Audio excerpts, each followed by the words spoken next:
সত্যি আমি এত দুর্ভাগা যে কোনো হয়তো সুখ সহ্য হয় না আমার কাছে। শুক্রবার দিন শুধুমাত্র একটু ভালো খবর পেয়েছিলাম অনেক পরীক্ষার্থীর থেকে যে ফর্মটা ঠিকঠাক মতো ফিল আপ করা যাচ্ছে, এবং তারপর শনিবার সকালে 2025-এর ইন্ডিকেটিভ অ্যাডভার্টাইজমেন্ট যেটা বা শর্ট নোটিশ যেটা সেটা চলে এসেছিল। ফলে মোটামুটি ভালো লেগেছিল যে না ঠিক আছে, তাহলে অন্তত পরীক্ষার্থীরা ফর্মও ফিল আপ করতে পারছে, আর বয়সের যাদের অসুবিধা ছিল তারা 2025-এর পরীক্ষাটা অন্তত দিতে পারবে। কিন্তু শনিবার দুপুরের পর থেকে গতকাল সারাদিন আমার কাছে অনবরতই মেসেজ এসে গেছে যে ফর্ম ফিল আপে পুনরায় আগের মতো সমস্যা হচ্ছে, কারোর লগ ইন করা যাচ্ছে না, কারোর আর কি পেমেন্ট অপশন দেখাচ্ছে না, কারো প্রিভিউ দেখাচ্ছে না, সাবমিশন হচ্ছে আপনি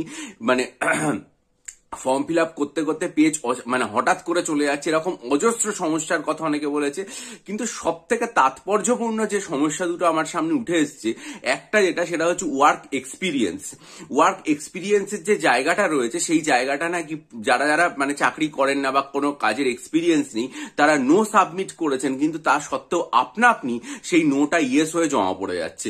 কিরকম বাজে অবস্থা বলুন, যে আমি বলছি যে আমার অভিজ্ঞতা নেই, কিন্তু সেটা আপনি জমা পড়ে গেল কাজে। কারণ সেটা তো আপনাকে ইন্টারভিউ বোর্ডে ভবিষ্যতে জিজ্ঞাসা করতে পারে যে আপনি কোথায় কাজ করতেন, আপনার কি অভিজ্ঞতা আছে। এই যে একটা পুরোপুরি ভুল ব্যাপার। আর 2 নম্বর সেটা হচ্ছে অনেকে ওবিসির যে কেসটা রয়েছেন, যে ওবিসি ব্যাপার, আমরা আগে এতে ছিলাম, আমরা বিতে এসছি, বা আমরা আগে বিতে ছিলাম এতে এসছি, সেখানে আমাদের ভ্যালিডেশন সার্টিফিকেট সেটা কবে জমা দেবো, এই ব্যাপারে অনেকে আর কি জিজ্ঞাসা করেছেন। প্রথম সমস্যাটা সেটা আমার মনে হয় যে পাবলিক সার্ভিস কমিশন অন্তত এতক্ষণে জানে যে তাদের ওয়েবসাইটে এইরকম একটা টেকনিক্যাল যে বিচ্যুতি চলছে, এবং আমার মনে হয় যে তাদের অবশ্যই এই সপ্তাহে, কারণ মাত্র আর বাকি আছে ফর্ম ফিল আপ করার 9 তারিখ পর্যন্ত, অধিকাংশ দিন পেরিয়ে গেছে।